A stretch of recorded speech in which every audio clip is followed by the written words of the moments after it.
नमस्कार दोस्तों, मैं हूं अनिल सिंह राठौर। क्योंकि अफ़गानिस्तान संकट अभी वर्तमान में मौजूद है, इसलिए हम अफ़गानिस्तान की पॉलिटिकल जो जोग्राफिकल बाउंड्रीज है उन्हें समझेंगे। सबसे पहले आप इस बात को समझिए, जो अफ़गानिस्तान है वो साउथ एशिया का एक देश है या सेंट्रल एशिया का एक देश है, जिसकी जोग्राफिकल लोकेशन एक लैंड लॉक्ड कंट्री के रूप में है।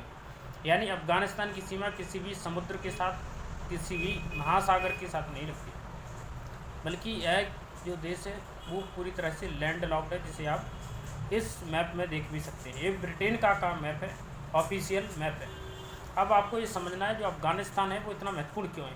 क्योंकि अफ़गानिस्तान चूँकि साउथ एशिया में है, और साउथ एशिया में भारत को सेंट्रल एशिया से जोड़ने के लिए, वेस्टर्न एशिया से जोड़ने के लिए अफ़गानिस्तान से होके जाना पड़ेगा। भारत जो है, भारत का शत्रु देश जो है वो पाकिस्तान है, इसलिए पाकिस्तान जो है भारत को अफ़गानिस्तान जाने के लिए डायरेक्ट रूट देता नहीं है, डायरेक्ट रास्ता देता नहीं। इसलिए भारत को अफ़गानिस्तान जाने के लिए एक दूसरे सी रूट का सहारा लेना पड़ता है, जिसमें वह है मुंबई बंदरगाह से, अरेबियन सी से होते हुए ईरान के जावार बंदरगाह, और जावार बंदरगाह से होते हुए अफ़गानिस्तान में भारत पहुंचता है। राइट, तो ये भारत के लिए इसलिए महत्वपूर्ण है क्योंकि भारत को अगर ईरान तक पहुंच सुनिश्चित करनी है, भारत को अगर तुर्कमेनिस्तान, उज़्बेकिस्तान, तजाकिस्तान, किर्गिज़स्तान और कजाकिस्तान जैसे देशों तक, और कैस्पियन सागर से लगे हुए देशों तक, चाहे वो ईरान हो या फिर अन्य देश हों, वहाँ तक पहुँच करने के लिए भारत को ये आवश्यक है कि भारत जो है अफ़गानिस्तान के साथ वेल कनेक्टेड रहे। अब आप इस बात को समझिए कि अफ़गानिस्तान की जो राजधानी है वो है काबुल।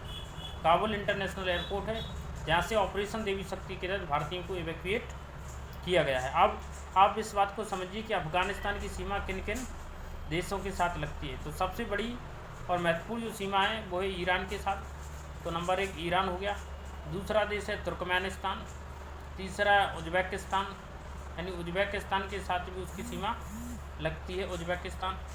और उज़्बेकिस्तान के बाद तजाकिस्तान, और तजाकिस्तान के बाद पाकिस्तान। और पाकिस्तान और अफ़गानिस्तान की जो सीमा रेखा है उसे डूरंड रेखा के नाम से जाना जाता है, उसे डूरंड रेखा के नाम से जाना जाता है। और भारत और अफ़गानिस्तान के बीच जो रेखा है, जो अभी हम सर्किल कर रहे हैं, इसे आप आसानी से सर्किल के माध्यम से देख सकते हैं। ये भारत और अफ़गानिस्तान के बीच की सीमा है।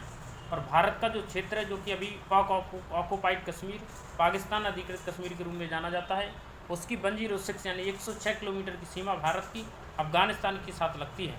इसे डूरंड रेखा के नाम से जाना जाता है, यानी पाकिस्तान और अफ़गानिस्तान के बीच भी डूरंड रेखा है, और अफ़गानिस्तान और भारत के बीच डूरंड रेखा है। क्योंकि पाकिस्तान चूँकि पहले जब अविभाजित भारत था स्वतंत्रता के पहले, तब एक ही थी, इसलिए अफ़गानिस्तान और भारत के साथ ब्रिटिश साम्राज्य ने डूरंड रेखा निर्धारित की थी। यही कारण है कि अफ़गानिस्तान की भारत के साथ और अफ़गानिस्तान की पाकिस्तान के साथ डूरंड रेखा ये।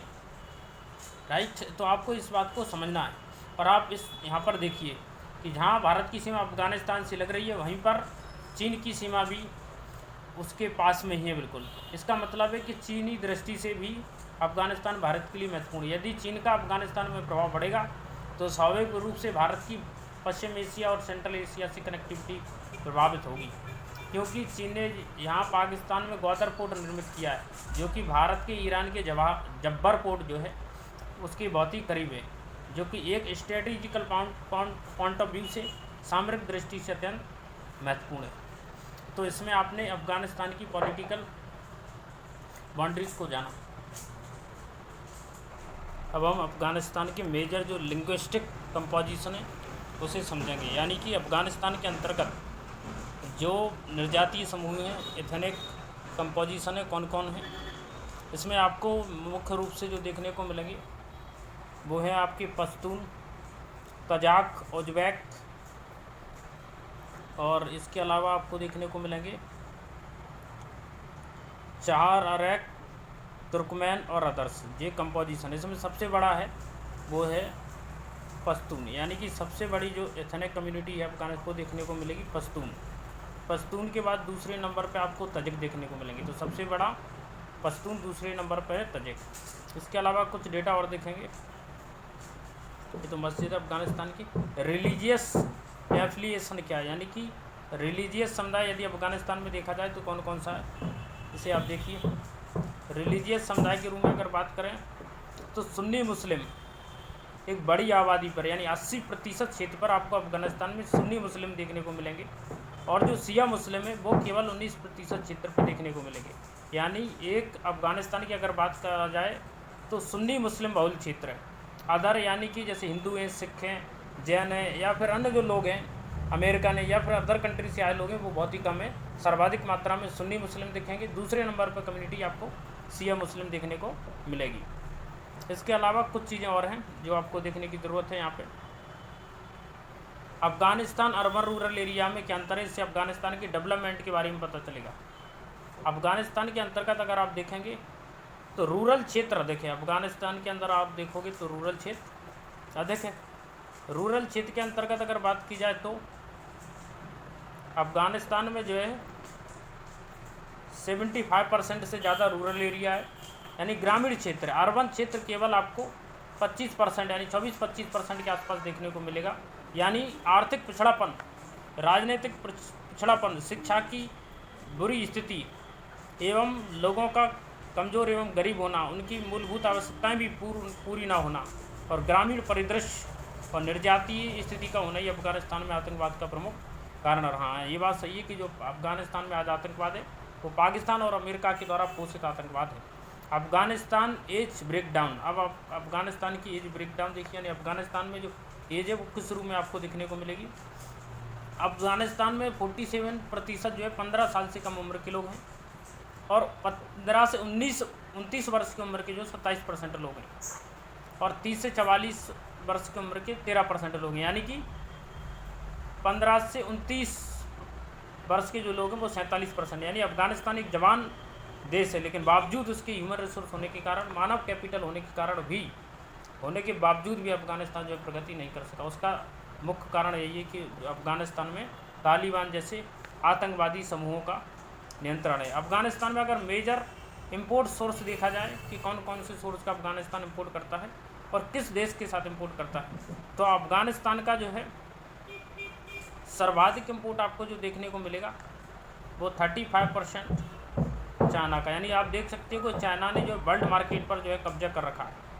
ईरान के साथ इसका दूसरे नंबर पर सबसे ज़्यादा मिलेगा आपको 18%। इसके अलावा ताजिकिस्तान, उज़्बेकिस्तान अदर कंट्रियों से भी है। भारत के साथ इसका बहुत बड़ा व्यापार नहीं है। अगर मेजर एक्सपोर्ट की बात करें कि अफ़गानिस्तान किसे किसे एक्सपोर्ट करता है, तो अफ़गानिस्तान मेजर एक्सपोर्ट डेस्टिनेशन, तो अफ़गानिस्तान जो अपना एक्सपोर्ट जो करता है भारत जैसे देशों को करता है, भारत को सबसे ज़्यादा 47% एक्सपोर्ट करता है, राइट, और 34% जो है करता है पाकिस्तान के साथ। तो आप देखिए यहाँ पर चीन को कितना लाभ मिल रहा है। चीन जो है अफ़गानिस्तान में सर्वाधिक महत्वपूर्ण जो इम्पोर्टर कंट्री है, यानी कि आप देखेंगे कि चाइना एक्सपोर्ट करता है और अफ़गानिस्तान जो है चाइना से इंपोर्ट करता है, वो सर्वाधिक है। इसलिए चाइना अफ़गानिस्तान में इंटरेस्ट ले रहा है, वहाँ के खनिज संसाधन उनमें इंटरेस्ट ले रहा है। भारत आप देखिए, भारत तो अफ़गानिस्तान की भलाई की सोचता है, इसलिए भारत अफ़गानिस्तान का एक एक्सपोर्ट डेस्टिनेशन। इसके दूसरे नंबर पर पाकिस्तान का नाम आता है। अब आप अफ़गानिस्तान के लोगों की स्थिति देखिए कि किस बेकार स्थिति में अफ़गानिस्तान के लोग यहाँ पर मौजूद हैं। ये अफ़गानिस्तान की प्राकृतिक जोग्राफी है, टेरेन है, कितना शानदार और खूबसूरत देश आज जो है आतंकवाद में चला गया। और ये अफ़गानिस्तान का इतिहास है, इस पर हम बाद में बात करेंगे। ये अफ़गानिस्तान के राजा महाराजाओं के शासक हैं। मेरी समझ से अफ़गानिस्तान के बारे में जो महत्वपूर्ण चीज़ें हैं वो आपको समझ में आ गई होंगी। अभी के लिए इतना ही। नमस्कार, जय हिंद।